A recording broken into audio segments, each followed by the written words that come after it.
Extremadura es para mí el olor feliz de la infancia, la limpieza inconfundible de una forma de hablar que me perteneció y que de algún modo todavía me pertenece.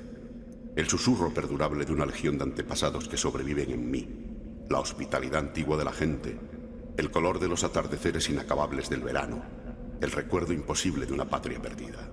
Extremadura es para mí el mundo.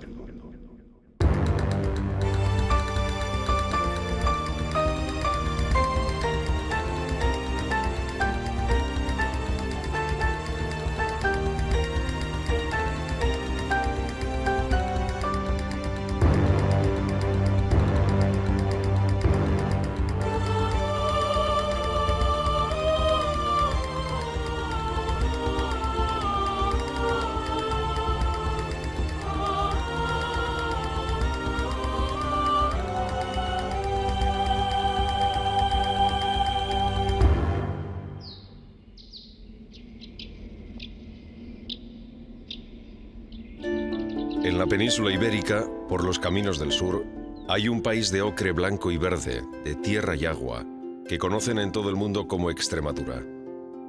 La tierra de extremos de la época de la Reconquista ha sido desde antiguo, por su amplitud geográfica y su situación de puente entre la meseta y el sur, un territorio sometido a las más variadas influencias. Tierra de los extremos, que no extrema. Cuenta un autor anónimo, argumentando la denominación con avatares históricos, cómo el rey don Bermudo de León juntó un ejército que alistó a los extremos del Duero para pelear con don Bela, caudillo de los moros. Y, como el Duero fue extremo de ambos ejércitos, de aquella Extremaduris salió el nombre de Extremadura. Se ha dicho que esta tierra de frontera está lejos de todas partes, pero eso, al menos ahora, es incierto. Es falso. Es posible que esté alejada del ruido, de la polución, de las prisas, incluso del poder, pero está al lado de sí misma y de los suyos. Mantiene inequívocas sus señas de identidad, mima su historia, vigila expectante el porvenir. El aire es aún transparente, las aguas vírgenes, la tierra bien vestida. Las piedras se engalanan y se perpetúan. El silencio es sonoro, la tranquilidad es paz, el sosiego, meditación y esperanza. Los sueños poco a poco se van haciendo realidad. Y el futuro aguarda la vuelta de la esquina de cada amanecer, en las sombras de cada anochecida. Las gentes de esta Extremadura, vieja pero joven, siguen, como sus mayores, haciendo culto de la hospitalidad, practicando la confianza. Son conscientes de su pertenencia a una casa común que es Extremadura. Patria de glorias, suelo de historias, tierra de encinas que, libre, camina.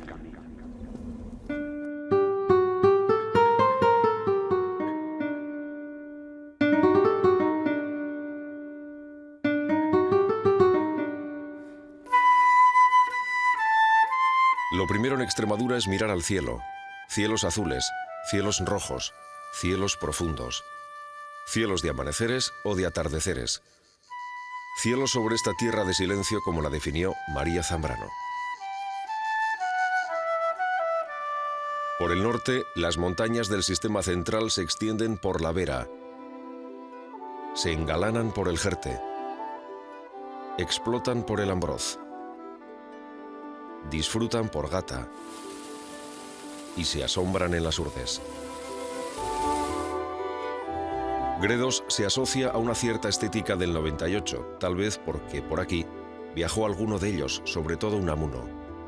Pero Gredos, el Gredos extremeño, no es austero.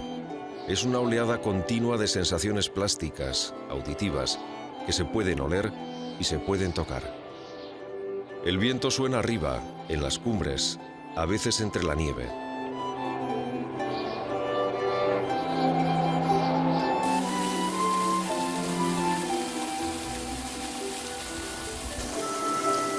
Y el misterioso desmán que vive el agua en los tramos altos y medios se hace más abajo susurro de rebollos y brezos, sinfonía de valles y estampa de riberas que se miran en unas aguas que se han vuelto tranquilas y benefactoras. Dice José María Santiago Castelo: todo Gredos es una calentura de pasión y de nieve colocada sobre la frente azul de Extremadura.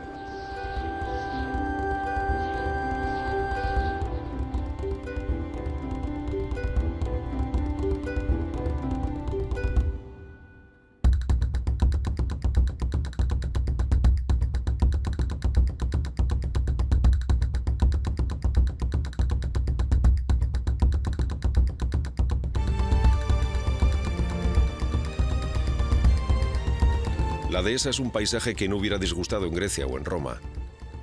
En el arte clásico, el encinar es un espacio de revelación. En el encinar están los dioses. Al encinar se escapan los amantes. Por el encinar se caza, se trabaja o se sueña.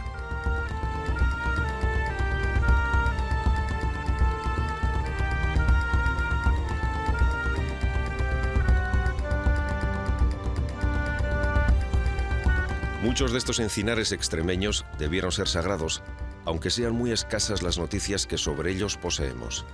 El antañón bosque que el hombre domesticó ha escrito sobre la piel de encinas y alcornoques sus penurias y sus glorias.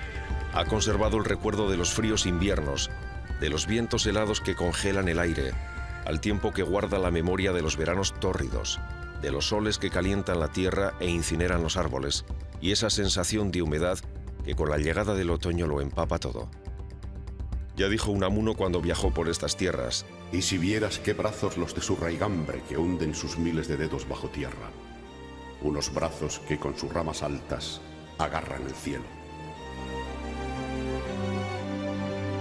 La palabra dehesa, que significa defensa, acotado, define desde siempre este mundo grande que merecía protegerse. Un paisaje perfecto, ideal para que el hombre y la naturaleza viviesen en armonía, y que nuestros antepasados supieron defender y conservar.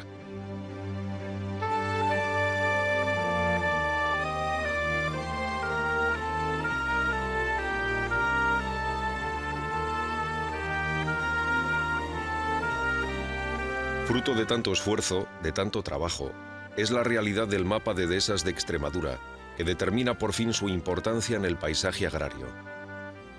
Más de 1.400.000 hectáreas, lo que supone que 1 de cada 3 son espacios adehesados.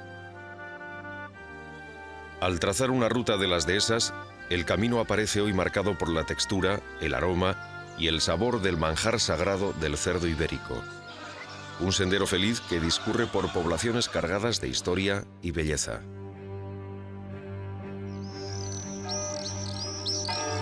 Oliva de la Frontera, que tanto sabe de problemas fronterizos. Un asunto que colea desde los tiempos de la Reconquista. Fregenal de la Sierra, tierra guerrera pero también un lugar donde el hombre luchó con la inmensidad de sus sueños. Y quien nombra los sueños en Fregenal está nombrando a Benito Arias Montano, el renacentista, el humanista.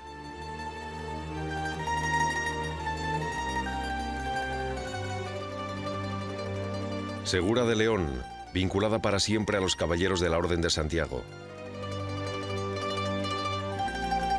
Cabeza la Vaca, con ese aire sureño y andaluz que también se ha incorporado a la sobriedad y austeridad extremeña. Navalmoral, centro del campo Arañuelo, capital de la Campana de la Mata, feliz lugar de descanso como recuerda la leyenda de la supuesta venta del Moral, donde se acogía a los que por aquí transitaban. Calera de León, la blanca y árabe Alcasera, al cobijo de la leyenda del monasterio de Tentudía.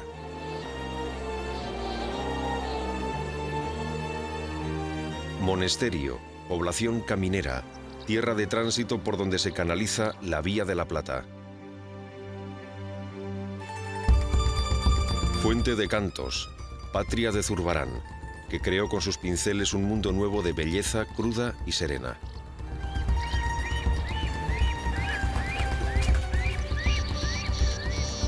Son estos de las dehesas caminos de arte, veredas y trochas que al atravesar la Sierra de San Pedro, que hace límite entre Cáceres y Badajoz, conservan un deje de clasicismo rústico y serenidad.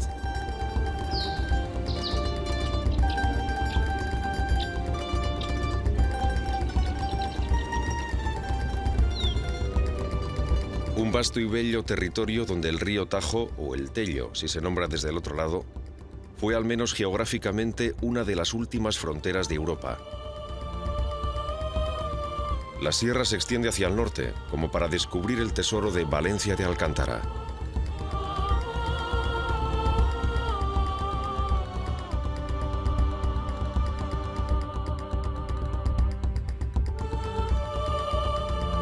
Inmemorial lugar de encuentro de las más diversas culturas, hace de pórtico al Parque Natural Tajo Internacional, una feliz iniciativa y un lugar al que potenciar y apoyar por lo que significa para los dos países.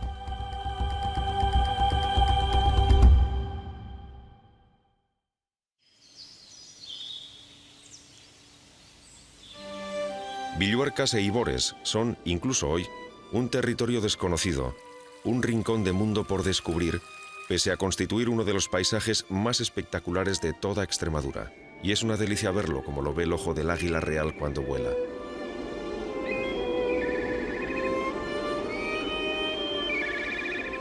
Ya dijo Unamuno cuando viajó por estas tierras: bajamos por medio de los más espesos y frondosos bosques que en mi vida he gozado. Jamás vi castaños tan gigantescos y tupidos. Y todo embalsamado por el aroma de perfumadas matas.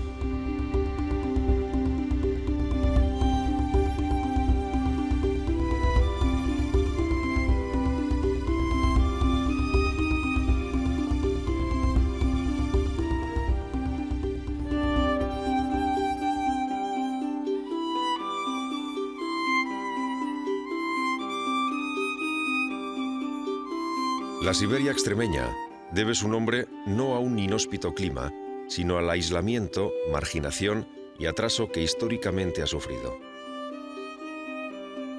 Algo que denunció en los primeros años del pasado siglo José Ramón Mélida, que en El Correo de Madrid y El Noticiero Extremeño escribía: una comarca con unos 20 pueblos distanciados y como aislados en aquella especie de desierto. Los viajantes de comercio, que la temen y rehúsan si pueden, la llaman Siberia, nombre terrible y significativo. Pero ya advierte el refranero que no hay mal que por bien no venga, y así las adversidades se han hecho virtud y gracias a esa incomunicación se ha conservado un hábitat único.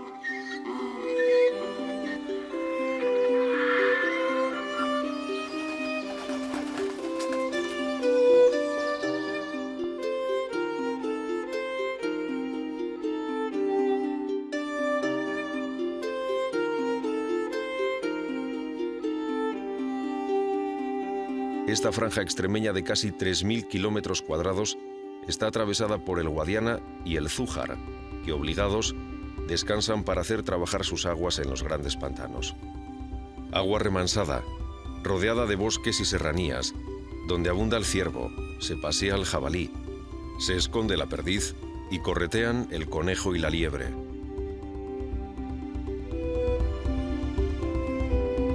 Estos mares artificiales han marcado el paisaje, suavizaron el clima y trajeron más aguas. Aguas en abundancia para estos parajes que durante siglos fueron tierras yermas, con fines de destierro.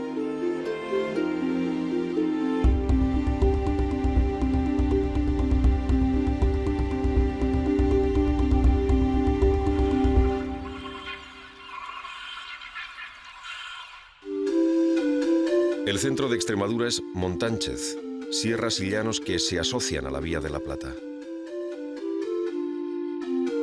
La llanada, que poco a poco se desgaja de la llanura de Cáceres, está salpicada de pueblos que guardan sus riquezas ancestrales, caminando hacia el progreso. Por arriba, el macizo serrano, empinadas laderas y barrancos, que alcanza una altitud de casi 1000 metros por el Montancil y divide el centro de Extremadura, determinando las cuencas del Tajo y el Guadiana, siendo manantial y fuente primera del río Salor y del Aljucén. Los caminos hacen pensar en aquel libro de María Zambrano titulado Claros del Bosque. El claro del bosque es un centro en el que no siempre es posible entrar. Es otro reino que un alma habita y guarda. Algún pájaro avisa y llama a ir, hasta donde vaya marcando su voz. Luego no se encuentra nada, no hay que buscar. Es la lección inmediata de los claros del bosque. No hay que ir a buscarlos, ni tampoco a buscar nada de ellos. La serranía se rodea de viñas, olivares, zaurdas y zaurdones, lo que clarifica sus industrias básicas. Buen vino, excelente aceite y principalmente el curado de jamones cuyos resultados espectaculares lo convierten en uno de los centros productores de jamón más destacados de España.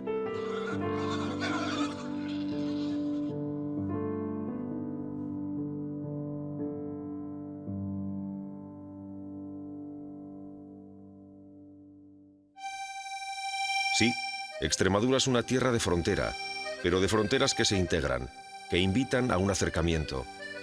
Eso sucede con Portugal. La historia nos llevó a vigilarnos desde los innumerables castillos y fortalezas construidos a un lado y otro de la raya.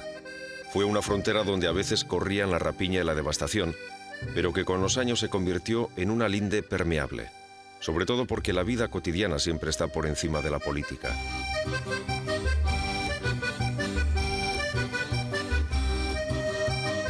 No es solo el contrabando, actividad comercial de la que se nutría la casi totalidad de los pueblos, lo que hizo porosa la frontera, sino que el espacio portugués ha sido visto por los extremeños como su refugio en tiempos de turbulencia. El exilio lusitano ha sido la tendencia natural de los liberales, progresistas moderados o perseguidos extremeños.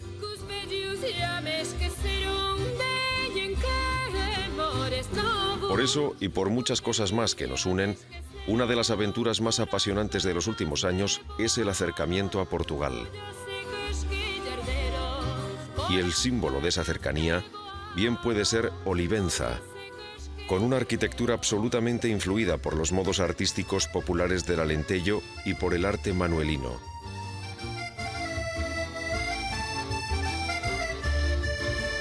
El adorno y el buen gusto encuentran acomodo en iglesias y palacios, alcanzando su máxima expresión en la iglesia de la Magdalena.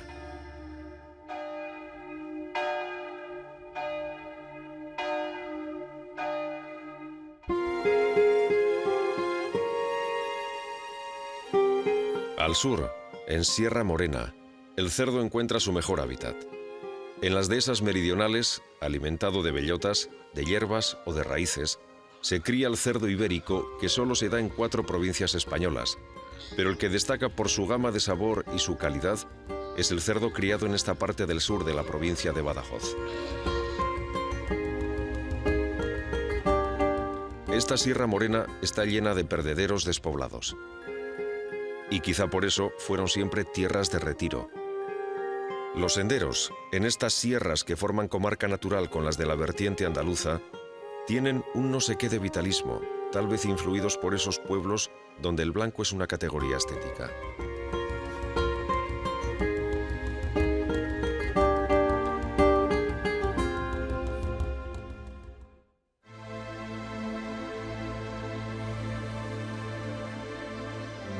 Los ríos extremeños explican muchas cosas.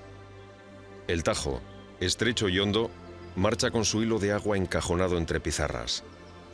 Es un río en permanente lucha con el paisaje, que se abre paso rompiendo los peñascos, separando la tierra.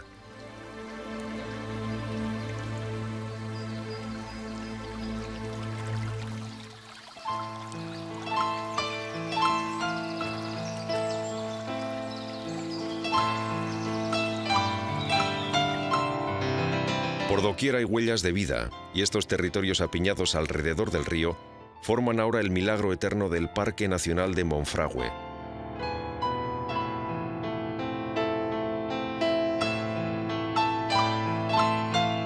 Tierra de pastores, tierra de nadie, Monfragüe se mantuvo olvidado y agreste como un poema no leído, hasta que se descubrió la naturaleza de su lenguaje, la riqueza de su idioma. Ha jugado desde siempre a la ocultación, lo que ha favorecido su supervivencia.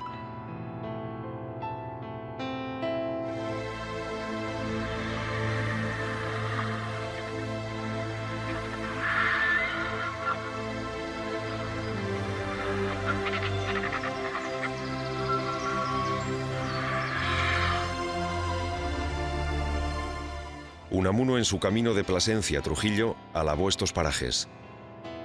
Hermoso rincón de nuestra España. Corre el Tajo por su abrupta hoz que unas veces se cierra en riscosa cañada y otras se abre en apacible vega. Entre los peñascos crecen las madroñeras y los buitres se ciernen solemnemente sobre la superficie de las aguas. Cuando nos dejan el puente de Alcántara, espera ya la muerte. Y la muerte es, como dijo el mismo Unamuno, augusta y majestuosa en la desembocadura de Lisboa. Una muerte acorde con la biografía heroica de sus aguas.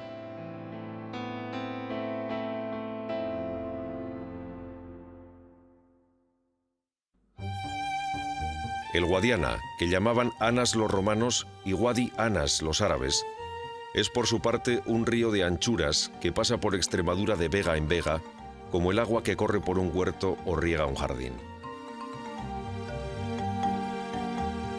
Y es un río que los árabes hicieron suyo porque sabían cómo crear espacios con el agua y las plantas. Tal vez, como provenían del desierto, les gustaba inventar vergeles, lugares donde refugiarse de la asfixia y el polvo, donde gozar. Pero como ellos mismos, el Guadiana es un río misterioso, tan calmo, tan apacible y de pronto tan lleno de violencia y de desmesuras. El Guadiana extremeño, además, da lugar a una de las cuencas más ricas del solar extremeño.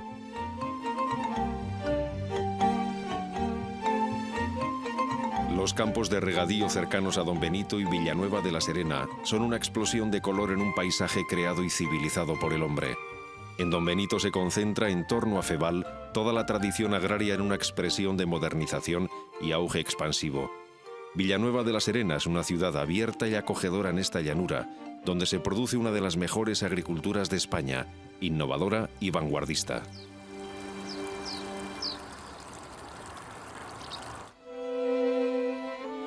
Pero la riqueza natural y paisajística extremeña no se agota tan pronto. Es un relato infinito que podría seguir en los encinares y dehesas de Cornalvo, donde perderse es un deleite.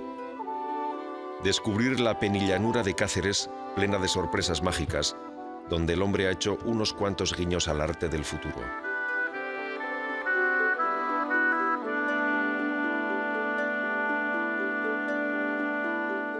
Ascender a la Sierra de Hornachos, donde los resaltes rocosos se rodean de espesos bosques para diseñar un entorno ideal para la vida de una abundante fauna. O bajar hasta el monumento de la Jayona, un sueño industrial roto, hoy convertido en milagro natural.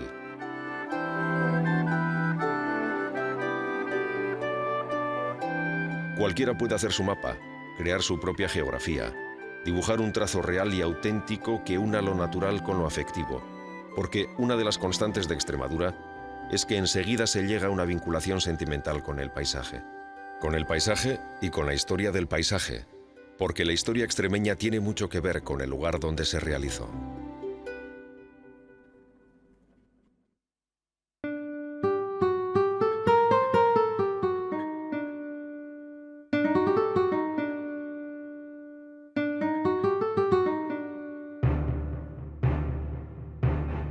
Aquí se combatió durante siglos, entre nosotros cuando casi no éramos pueblo, luego con los romanos, más tarde contra los árabes y después con los portugueses.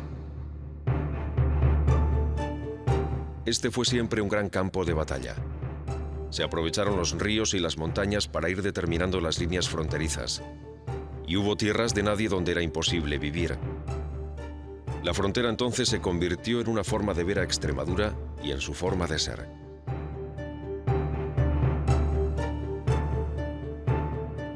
La verdad es que Extremadura siempre ha tenido la frontera dentro y siempre ha sabido sortearla. La inmensidad de sus tierras vacías hizo que hasta aquí vinieran gentes de aluvión. Y conocidos el hecho de que la buena vecindad entre las tres culturas propició que muchos judíos y muchos árabes escogieran para vivir estos territorios hasta su expulsión final. Por todo ello, la heterodoxia tuvo por aquí el terreno abonado, sobre todo cuando existía una comunicación a veces secreta, pero siempre importante, con Évora y Lisboa, con Toledo o Sevilla.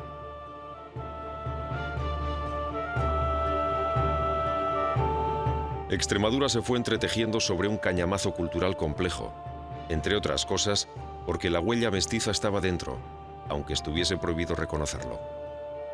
Sí, Extremadura ha tenido la frontera dentro, pero nunca como un espacio de exclusión, sino como un ejemplo de vida.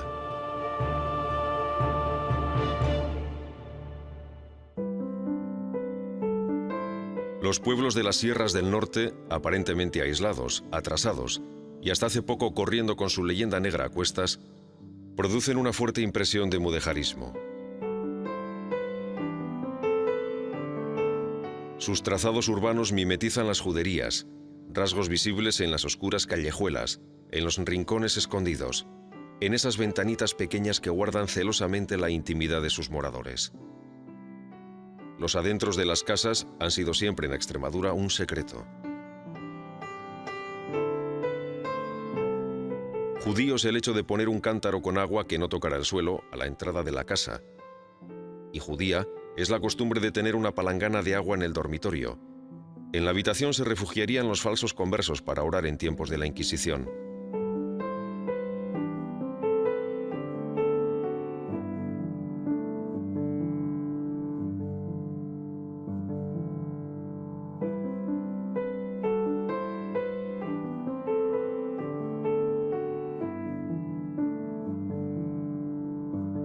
En los aledizos, en el balcón o en el corredor se leía la Torá, el Pentateuco o los Salmos.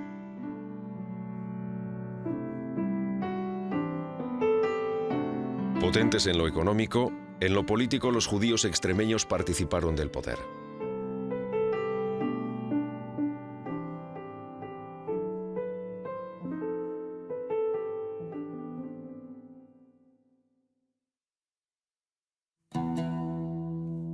No ocurrió lo mismo con los seguidores de Mahoma, que eran gentes tranquilas, dedicadas a sus huertas, a sus faenas, y constituían, sin duda, un pueblo que tenía consciencia de su marginación final.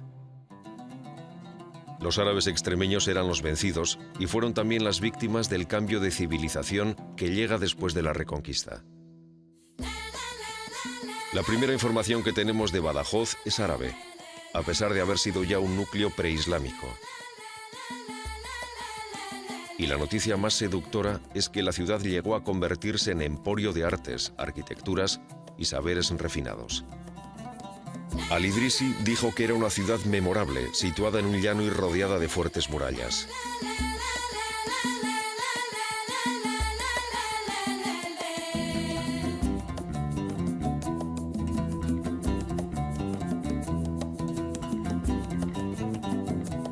En Badajoz, como en cualquier urbe rica y dinámica, prevalecían el dinero, el placer y la vida artística. En las fiestas junto al río corría el alcohol, abundaba la comida y el sexo se vivía sin prejuicios. Y una corte de poetas dio gran esplendor a Badajoz en Al-Ándalus.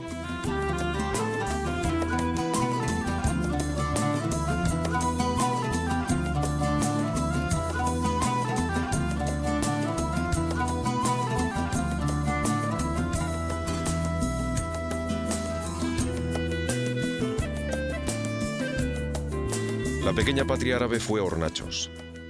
Los árabes la llenaron de huertas, de acequias y cultivos, de vida. Cuando la ocuparon los cristianos solo había moriscos y los únicos que allí vivieron eran el comendador de la Orden de Santiago y su tropa, a los que se sumaron un párroco y algunos frailes.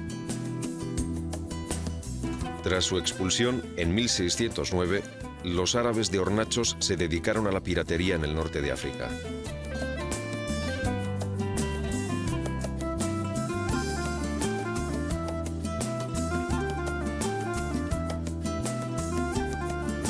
Las órdenes militares suponen la omnipresencia del cristianismo y un cambio en la civilización. Los pueblos y ciudades de Extremadura que estaban asentados en las ruinas del pasado se encontraron con que un nuevo orden se estaba creando. La Reconquista trajo Europa a la península, pero la Europa que se vivió en Extremadura fue una versión singular adaptada a través de las órdenes militares. No ha de extrañar, pues, que muchos de los monumentos y muchas de nuestras ciudades tengan un halo militar. Le pasa a Cáceres, donde cada casa o cada palacio es una fortaleza. Donde, como decía Rafael Sánchez Ferlosio, el aristocratismo de las torres, de las fachadas, de los escudos, de las puertas de entrada o salida, tenía el significado del poder. Cáceres es una belleza de piedra sobre un cerro, pero una belleza austera, desnuda, fuerte, una belleza de hombres para los que una casa era algo que los defendía del mundo cruel y en guerra de allá afuera. Fue un tiempo donde la teología y la milicia coincidían en una apoteosis de formas puras, desnudas, pero grandes y espirituales.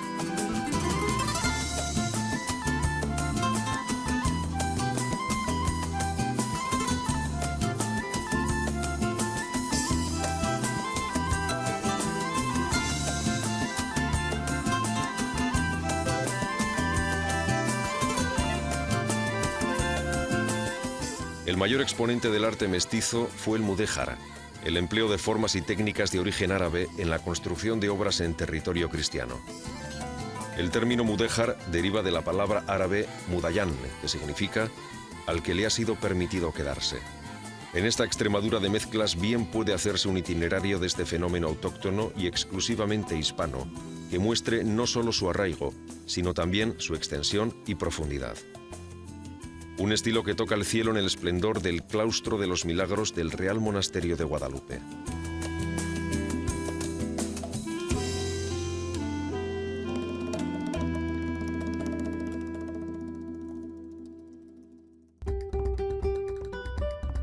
El fuste simbólico de Cáceres, como ocurre en muchos puntos de Extremadura, es el valor de lo que se abre al Renacimiento.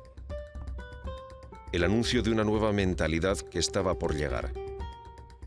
Y el lujo empieza a aparecer, aquí y allá, y se resaltan los adornos, y se diseñan miradores grandes que comunican el interior de los palacios con lo que ocurre en las calles. Y surgen los patios, los jardines. Una explosión al exterior que se empieza a escribir, y no con letras pequeñas, en la maravillosa zafra.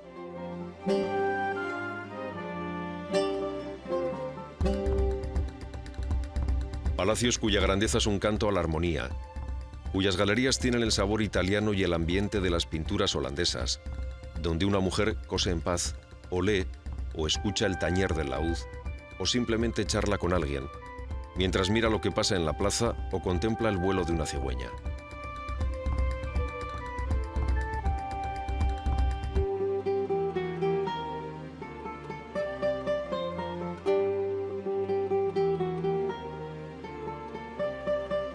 El Alcázar de los Suárez Figueroa, hoy parador nacional, da idea del tipo de renacimiento que estos nobles instauraron aquí.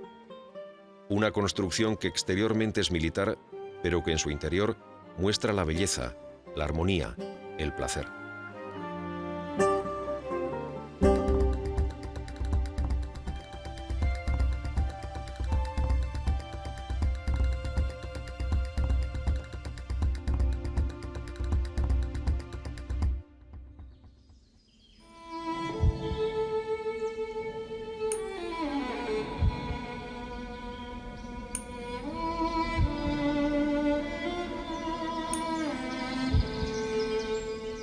La Extremadura pobre hizo de su miseria un asunto espiritual. Y el mayor monumento que en esta tierra se levanta a la indigencia es el monasterio del Palancar, una estética y una ética de lo desnudo. No es extraño que los fieles dijeran que San Pedro de Alcántara construía covachos. La pequeñez del Palancar, en un lugar apartado de la Sierra de Cañaveral, es una respuesta a la monumentalidad de otros lugares de culto. Las catedrales no abundan en Extremadura, a pesar de ser una tierra volcada en la religión. Todas las catedrales tenían un valor religioso y político. Eran la casa de Dios, la casa del poder de los representantes de Dios y la casa del pueblo, donde éste debía adquirir conciencia de lo que es.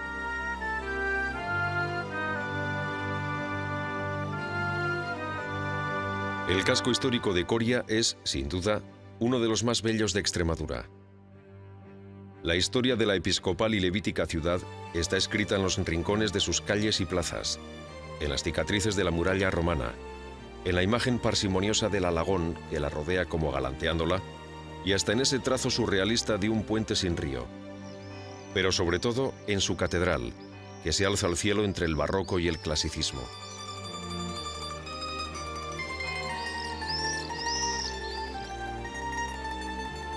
¿No era tanta belleza una forma de revelar al hombre su pequeñez, a la vez que se mostraba parte de una creación portentosa?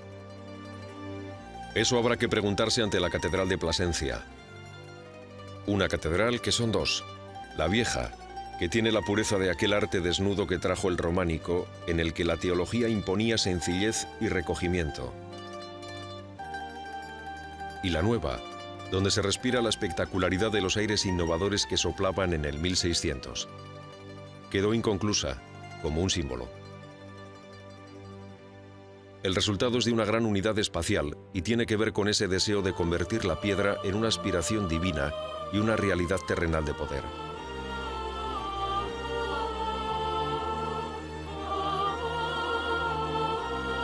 A su amparo, la ciudad fue también lugar de estudio y cultura, llegando a albergar hasta 3 universidades.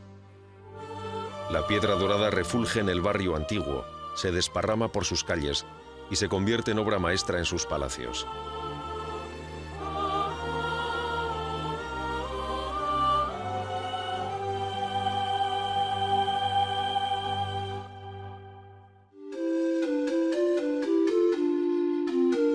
Parece como si todo el sur de la provincia de Badajoz estuviera encalado. El blanco aquí es una explosión artística, una dimensión cultural, herencia de moriscos, y un aire que viene de Andalucía.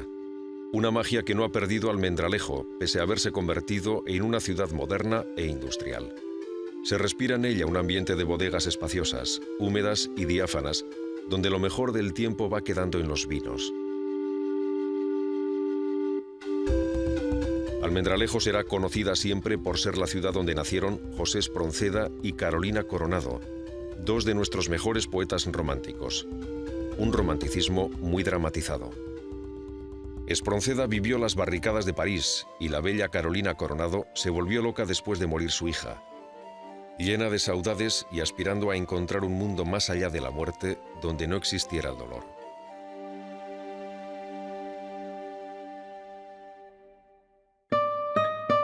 Para magia y embrujo, Jerez de los Caballeros.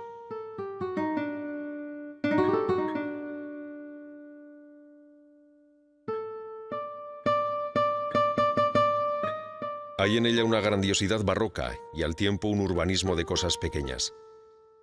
La monumentalidad tiene que ver con ser ciudad de conventos numerosos e iglesias singulares.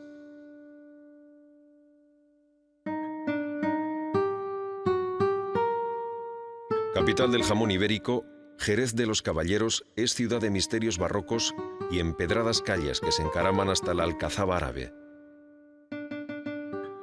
De fachadas timbradas y blasones que indican en qué manos estaba el poder. Mientras, el aire sureño se cuela por las rendijas del paisaje que dejan sus torres hechas de filigrana.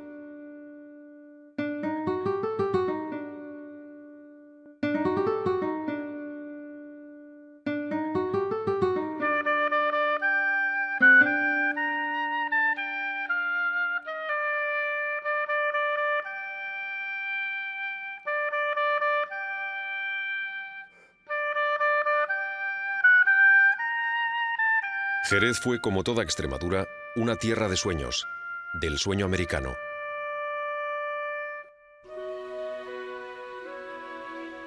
Con sangre extremeña se escribió parte de la aventura de América. Ya en el viaje del descubrimiento acompañaron a Cristóbal Colón algunos extremeños, pero el que les abrirá las puertas del nuevo continente será Nicolás de Obando, natural de Brozas, cuando fue nombrado gobernador general de la isla de la Española, hoy Santo Domingo y Haití, la primera que se colonizó en el Nuevo Mundo. Desde entonces nuestra presencia será considerable. En Jerez nació Vasco Núñez de Balboa, descubridor de la Mar del Sur, el Pacífico, al que las intrigas, los bulos infundiosos y las envidias enquistadas hicieron morir descabezado en la panameña plaza de Acla. Cortés, nacido en Medellín, inició estudios universitarios en Salamanca, donde conoció algo de derecho. Pero su espíritu aventurero e inquieto se correspondía con la tendencia expansionista y descubridora de la España del siglo XV, donde decían que éramos un imperio donde nunca se ponía el sol. Peripecias sin fin, traiciones, aventuras, triunfos y fracasos como el de la Noche Triste culminan un 30 de mayo del año 1521, cuando inicia el asedio a la ciudad de Tenochtitlán, una isla que pronto será conocida como la Ciudad de México, capital de los aztecas y del más grande imperio que había existido en Mesoamérica. Un territorio que pasaría a llamarse Nueva España. Cortés, que introdujo en la corte española y en Europa el chocolate que bebían los aztecas, murió cansado y enfermo en la sevillana Castilleja de la Cuesta.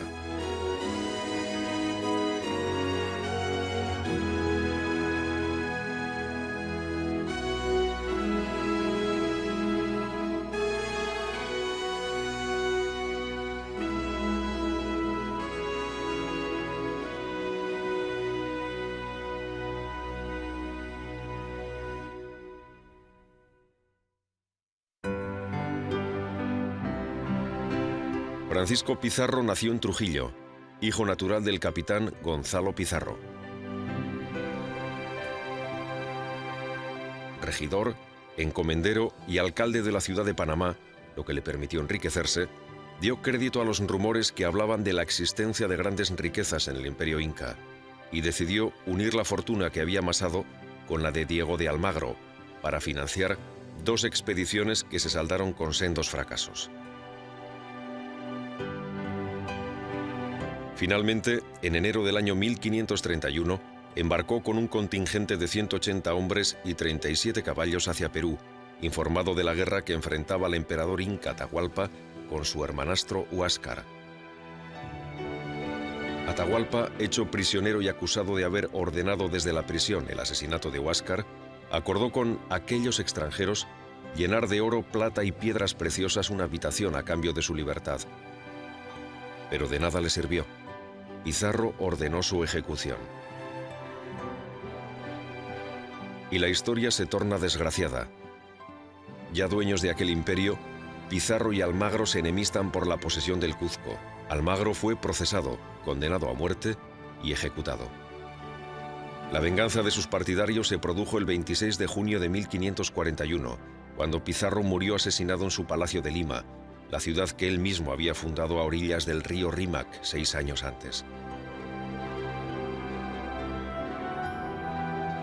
Cuenta la leyenda que el primo de Pizarro, Francisco de Orellana, que le había acompañado a la aventura inca, se enfrentó después a unas feroces mujeres guerreras, similares a las amazonas de la mitología griega, aunque es posible que simplemente luchara contra guerreros indígenas de pelo largo. Y, encantado por el embrujo del Dorado, el trujillano dio nombre al río más caudaloso del planeta, el Amazonas.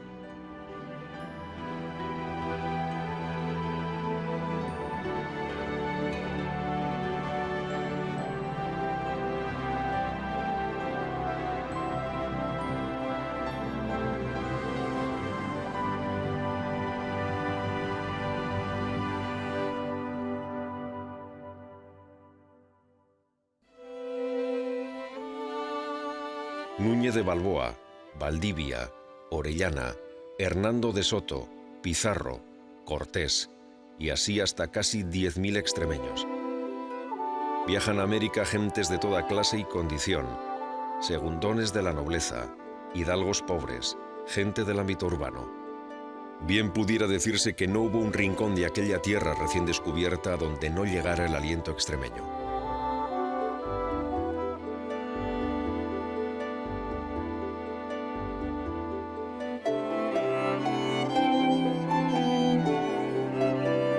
El conquistador asumió el ideal del Renacimiento, el del hombre dueño de sí mismo, dueño de su destino.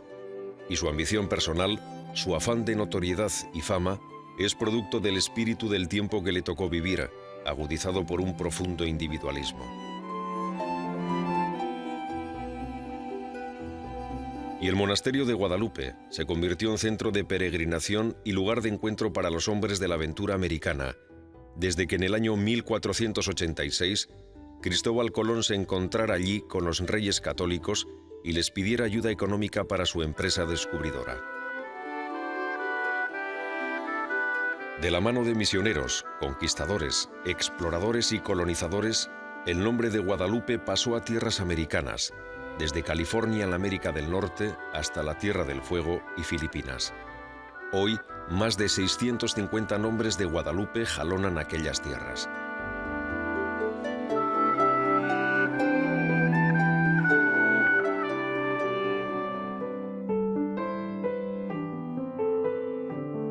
El punto de melancolía lo pone el Carlos V que llega al monasterio de Yuste en busca del cielo y la paz.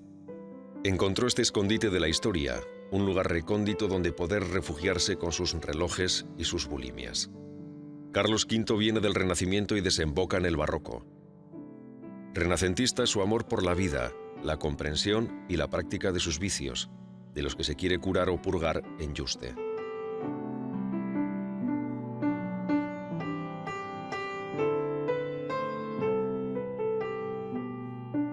Y barroco es su desengaño y su aprehensión a la muerte, el hacer un espectáculo de esos miedos.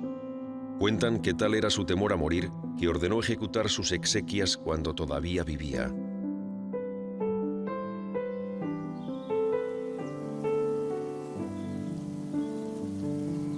Ahora destacan Yuste y toda la Vera por la fuerza de su mito y se tornan en permanente noticia el camino que siguió el emperador. Las escondidas aldeas, los recuerdos de la estancia del hombre más poderoso de su tiempo. Los pueblos no se miden solo por su historia, sino también por sus utopías. Y en España los mitos casi siempre se han correspondido con seres errantes, espíritus inquietos e inconformes con su destino, como le sucedía a aquel rey, que no se conformó nunca con que el placer había acabado y tenía que morir.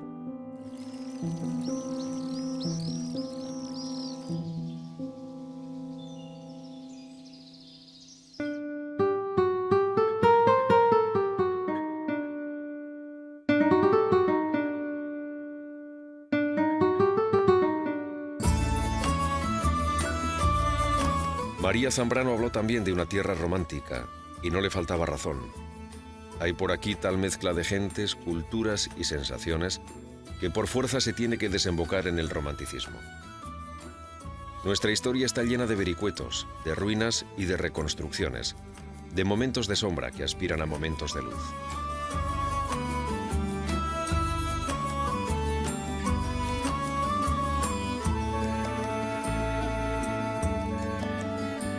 La ciudad romántica por excelencia es Mérida.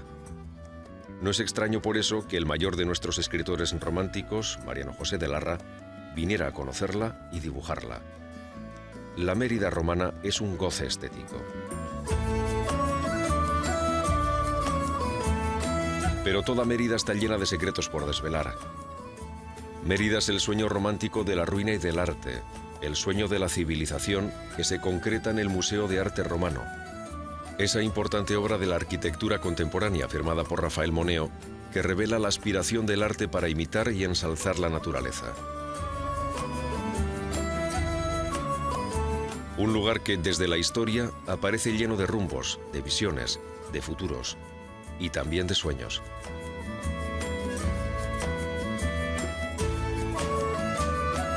No existe una tierra que piense más en sus sueños que Extremadura. Nos gusta tanto soñar que incluso los desengaños los alimentan. Tenemos algunos de los sueños de piedra más bellos en nuestras ciudades y algunos paisajes tan bellos que parecen hechos de la materia de los sueños. Pero los extremeños soñamos el futuro porque sabemos que en él siempre ocurre lo mejor.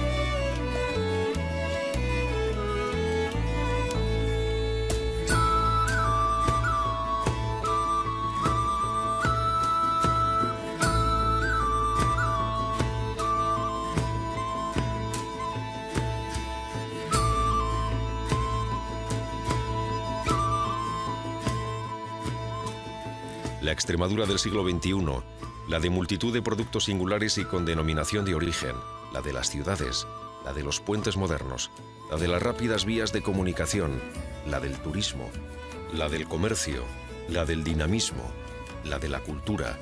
Tal vez haga bueno aquel aforismo de Nietzsche que decía que vivir es inventar. Extremadura hoy se inventa constantemente a sí misma.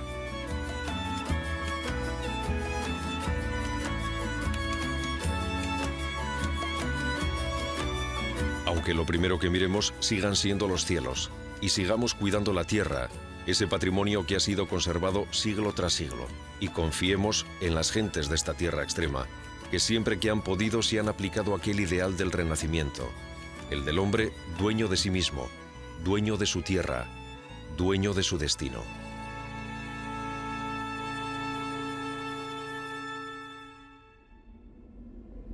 Uno mira estos pueblos, estos paisajes, este ir y venir de sus gentes, y comprende de un solo golpe de intuición el argumento vital de esta tierra extremeña. La belleza, el dolor, la alegría, la soledad, el esplendor y la miseria. Aquí está todo lo que somos y fuimos. La trama de nuestra historia y de nuestro singular modo de ser y de vivir.